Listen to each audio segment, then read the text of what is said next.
अगली सुबह सूरज की पहली किरणें खिड़की से अंदर आते ही मेरी आंखें खुल गईं। मैं बिस्तर से उठी और अपने बेटे के कमरे में गई। उसे सोते हुए देखकर मेरा मन पिघल गया, लेकिन तभी मेरी नज़र उसकी अलमारी पर पड़ी। मैंने धीरे से अलमारी खोली और अंदर रखे हुए पैसों को देखा।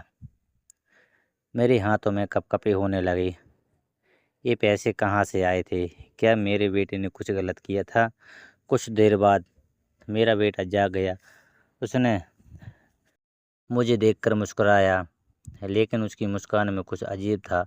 मैंने उससे पूछा कि बेटा तुम ठीक हो? उसने सिर हिलाया और कहा कि हाँ माँ, मैं ठीक हूँ। मैंने धीरे से पूछा कि ये पैसे कहाँ से आए?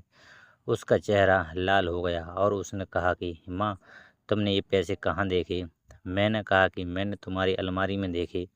वह चुप हो गया और कुछ देर बाद उसने कहा कि माँ, मुझे तुम्हें सब कुछ बताना होगा। उसने मुझे बताया कि वह एक ऐसे गिरोह के लिए काम करता था जो महिलाओं का शोषण करता था। वह उन महिलाओं को घर लाता था और उनसे पैसे कमाता था। यह सुनकर मैं स्तब्ध रह गई। मुझे विश्वास नहीं हो रहा था कि मेरा बेटा ऐसा काम कर सकता है। मैंने उसे गले लगाया और कहा कि बेटा तुमने बहुत गलत काम किया है। तुम्हें तुरंत उस गिरोह से अलग हो जाना चाहिए। उसने कहा कि माँ, मैं उस गिरोह से अलग होना चाहता हूँ, लेकिन मुझे डर लगता है। मैंने कहा बेटा, मुझे तुम पर भरोसा है, तुम ऐसा कर सकते हो। कुछ दिनों बाद मेरे बेटे ने हिम्मत जुटाई और उस गिरोह से अलग हो गया। उसने पुलिस को सब कुछ बता दिया। पुलिस ने उस गिरोह के सभी सदस्यों को गिरफ्तार कर लिया। उस सुबह के बाद मैं शांति से नहीं रह पाई थी। मेरे बेटे के शब्द मेरे कानों में गूंज रहे थे। माँ, मुझे डर लगता है। मैं जानती थी कि उसे डर क्यों लग रहा था। उसने एक ऐसा अपराध किया था जिसकी सज़ा बहुत बड़ी हो सकती थी। मुझे क्या करना चाहिए? मेरे मन में कई विचार आ रहे थे। क्या मुझे पुलिस को सब कुछ बता देना चाहिए? क्या मुझे अपने बेटे को बचाने के लिए झूठ बोलना चाहिए? मैं बहुत उलझन में थी। आखिरकार मैंने एक कठिन निर्णय लिया। मैंने अपने बेटे को पुलिस के हवाले करने का फैसला किया। मुझे पता था कि यह उसके लिए बहुत मुश्किल होगा, लेकिन मुझे यह भी पता था कि यह सही काम था।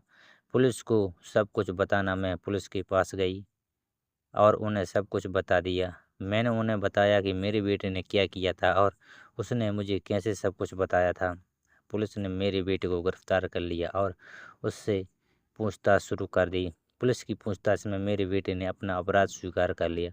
उसने बताया कि उसने कैसे महिलाओं का शोषण किया था और कैसे उसने उनसे पैसे कमाए थे। उसने पुलिस को गिरोह के अन्य सदस्यों के बारे में भी बताया। पुलिस ने मेरे बेटे की जानकारी के आधार पर गिरोह के अन्य सदस्यों को भी गिरफ्तार कर लिया। इस तरह एक खतरनाक गिरोह का अंत हो गया। मेरे बेटे को उसके अपराध के लिए सज़ा हो गई। उसे जेल भेज दिया गया। मुझे बहुत दुख हुआ, लेकिन मुझे यह भी पता था कि न्याय हुआ था। मेरे बेटे ने जेल में रहते हुए अपनी गलती का पश्चाताप किया। उसने अपनी सज़ा पूरी करने के बाद एक नया जीवन शुरू करने का फैसला किया। मैंने हमेशा अपने बेटे का साथ दिया। मैंने उसे नया जीवन शुरू करने में मदद की। मुझे पता है कि वह अब एक अच्छा इंसान बन गया है।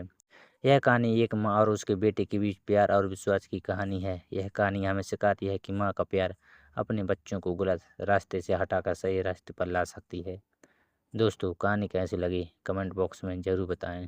धन्यवाद।